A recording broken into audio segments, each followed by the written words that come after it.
Your savings account can freeze the day you die, not for hours but months. Family gets locked out completely. Bills go unpaid. A grieving spouse can't touch $1. Most folks never see this coming. Yet a single free bank form stops it cold. I've watched such loss hit hundreds of families, and I'll show exactly what protects yours. Before we begin, here's a quick question. If given the choice today, would you spend every remaining year right here in America? Tell me below. Hit subscribe so more seniors learn what banks quietly avoid explaining.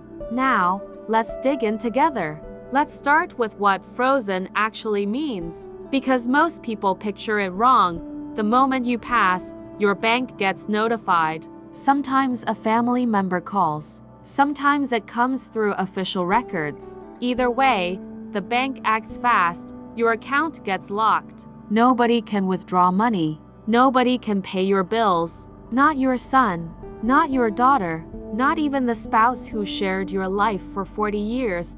Here's the part that shocks people most. That freeze applies even to a husband or wife.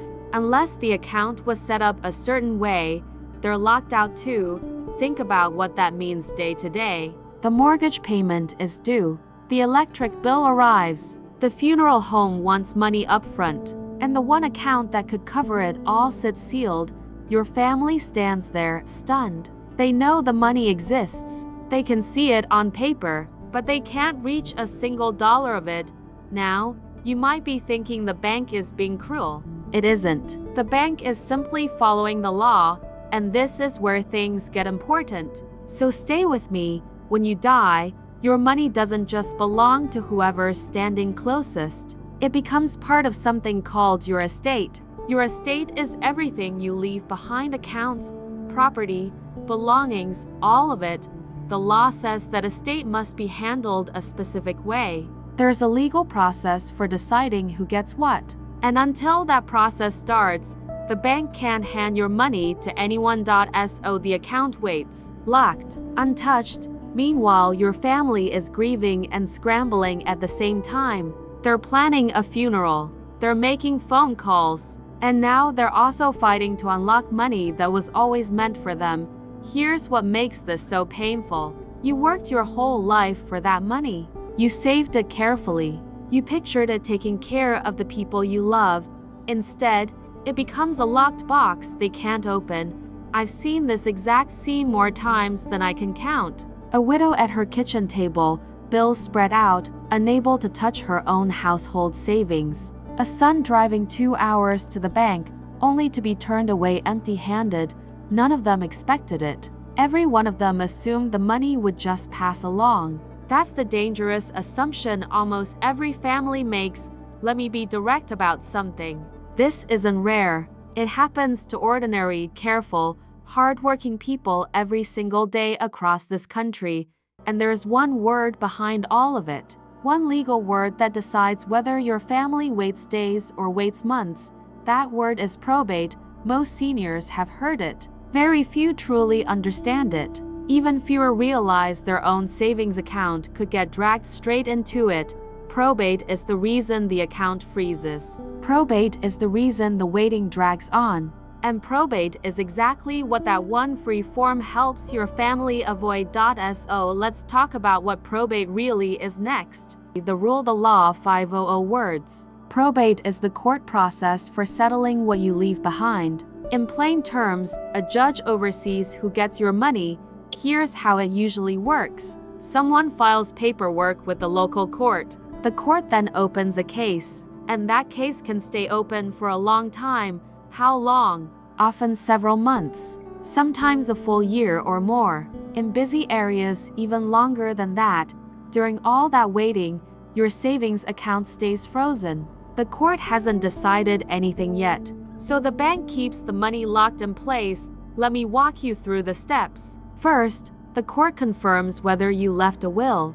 Next, it appoints someone to manage your estate. Then it reviews debts, notifies people, and finally approves who receives what.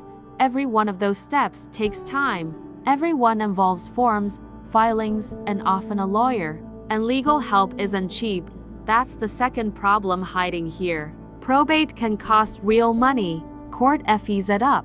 Attorney fees add up faster. Your family may lose thousands from the very savings you left them.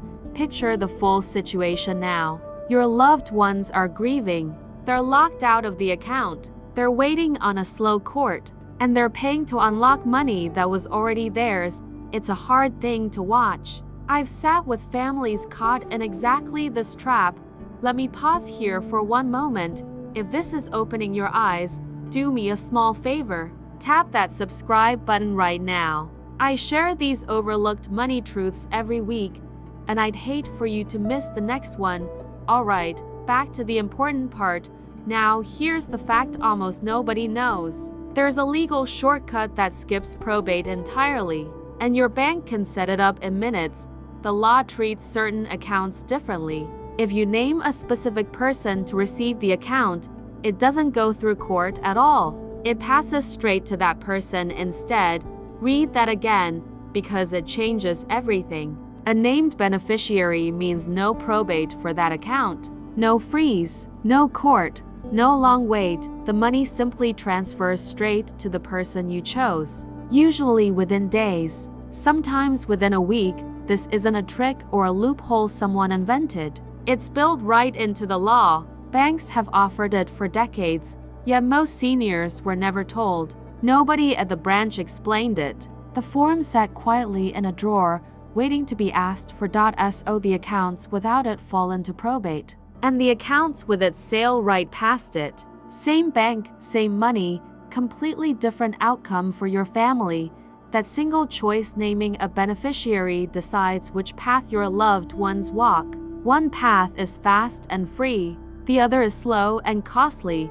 The form that makes this happen has a name, and I'm about to show you exactly what it is. So let's look at that form now.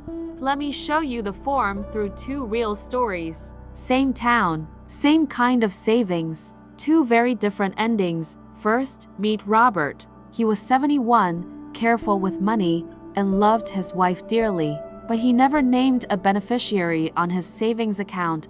When Robert passed, his wife went to the bank the next morning. She needed money for the funeral. The teller was kind but firm. The account was frozen. She waited for months. She hired a lawyer. She paid court fees. And she buried her husband using borrowed money, all while his savings sat locked a few miles away.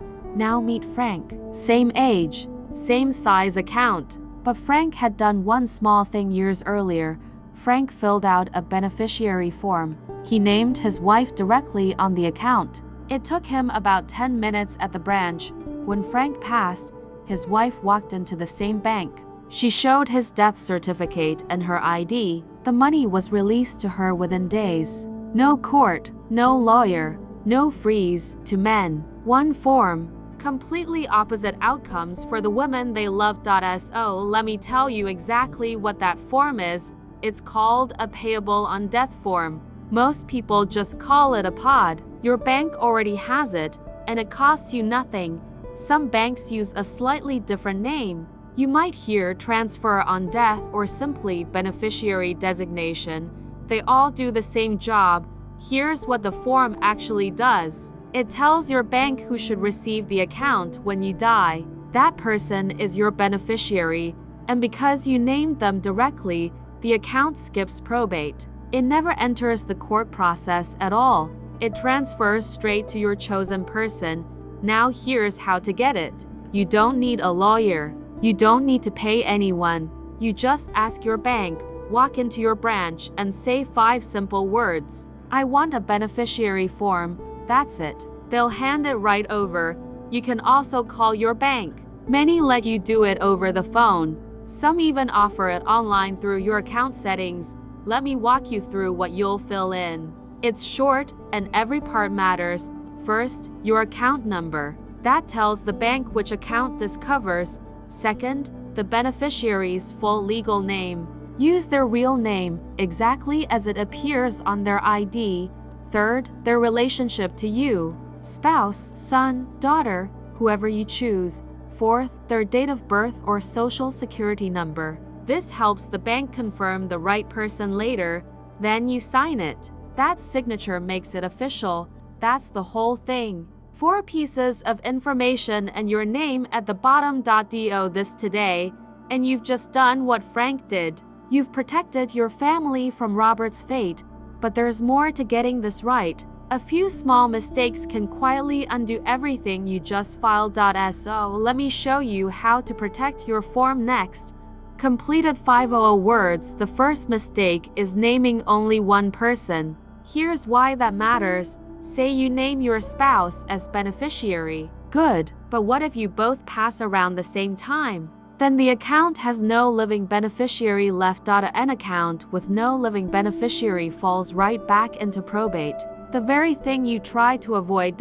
So here's the fix. Name a backup.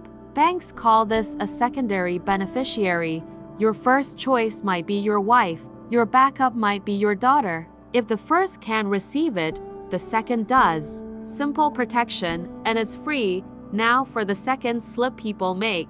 They forget to update the form. Life changes, and your form should change with it. People get married. People get divorced. Named beneficiaries sometimes pass away first. Yet the old form stays exactly as written.